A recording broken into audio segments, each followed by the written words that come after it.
പേരാമ്പ്രയിലെ അനു വധക്കേസിൽ പ്രതി മുജീബ് റഹ്മാനെ പോലീസ് ഇന്ന് വീണ്ടും വിശദമായി ചോദ്യം ചെയ്യാൻ സാധ്യത. പ്രതി 2 ദിവസത്തേക്ക് കോടതി പോലീസ് കസ്റ്റഡിയിൽ വിട്ടിട്ടുണ്ട്. ദീപക് തർമ്മടം വിശദാംശങ്ങൾ നൽകും കോഴിക്കോട് നിന്ന്. Deepak, good morning. ദീപക്, എങ്ങനെയാണ് കാര്യങ്ങൾ? വിവരങ്ങൾ പറയും. Very good morning S K. S K, ഈ നാടിനെ നടുക്കിയ ഒരു കവർച്ചാ കൊലപാതകമായിരുന്നു ഈ പേരാമ്പ്ര അനു കൊലപാതകം. അതിലെ പ്രതി കൊടും ക്രിമിനലായ മുജീബ് റഹ്മാനെ കോടതി 2 ദിവസത്തേക്കാണ് പോലീസ് കസ്റ്റഡിയിൽ നൽകിയിരിക്കുന്നത്. ഞാൻ അല്പം മുൻപ് ഈ കേസിന്റെ മേൽനോട്ട ചുമതല വഹിക്കുന്ന റൂറൽ SP ഡോക്ടർ അരവിന്ദ് സുകുമാറുമായി സംസാരിച്ചു. അദ്ദേഹം പറയുന്നത് ഈ പ്രതിയിൽ നിന്നും ഒട്ടും പ്രതീക്ഷിക്കാത്ത മറ്റെന്തെങ്കിലും കുറ്റകൃത്യങ്ങൾ കൂടി നടന്നിട്ടുണ്ടോ എന്ന് പോലീസിന് സംശയമുണ്ട്. അതുകൊണ്ട് തന്നെ ഇയാൾ ജയിലിൽ നിന്നും ഇറങ്ങിയത് ജനുവരിയിലാണ്.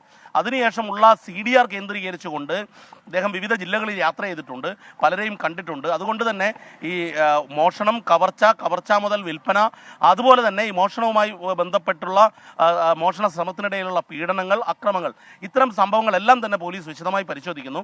ചില വിവരങ്ങൾ പോലീസിൻ്റെ കയ്യിലുണ്ട്. ആ കാര്യങ്ങളെല്ലാം തന്നെ കൃത്യമായ ചോദ്യം ചെയ്യലിലൂടെ പുറത്തു കൊണ്ടുവരികയാണ് പോലീസിൻ്റെ ലക്ഷ്യം. മറ്റൊരു കാര്യം നമുക്ക് ലഭ്യമായത്, ഇദ്ദേഹം ജയിലിലുള്ള സമയത്ത് ഈ പ്രതി ആരൊക്കെ വന്നു കണ്ടു, സന്ദർശക രജിസ്റ്റർ ഉൾപ്പെടെ ടെലിഫോൺ വിവരങ്ങൾ ഉൾപ്പെടെയുള്ള കാര്യവും പോലീസ് ശേഖരിച്ചു കഴിഞ്ഞിട്ടുണ്ട് എന്നുള്ളതാണ്. ഏതായാലും ഈ അനു കൊലക്കേസിലെ പ്രതി മുജീബ് റഹ്മാൻ ചില്ലറക്കാരനല്ല, ഒരു കൊടും ക്രിമിനലും സ്ഥിരം കുറ്റവാളിയുമാണ്. ഈ കേസിലെ കവർച്ച ഉൾപ്പെടെയുള്ള നിരവധി കേസുകളിലെ ജാമ്യം റദ്ദ് ചെയ്യാൻ വേണ്ടി നേരത്തെ തന്നെ പോലീസ് കോടതിയിൽ ഹർജി സമർപ്പിക്കുകയും ചെയ്തിട്ടുണ്ട്.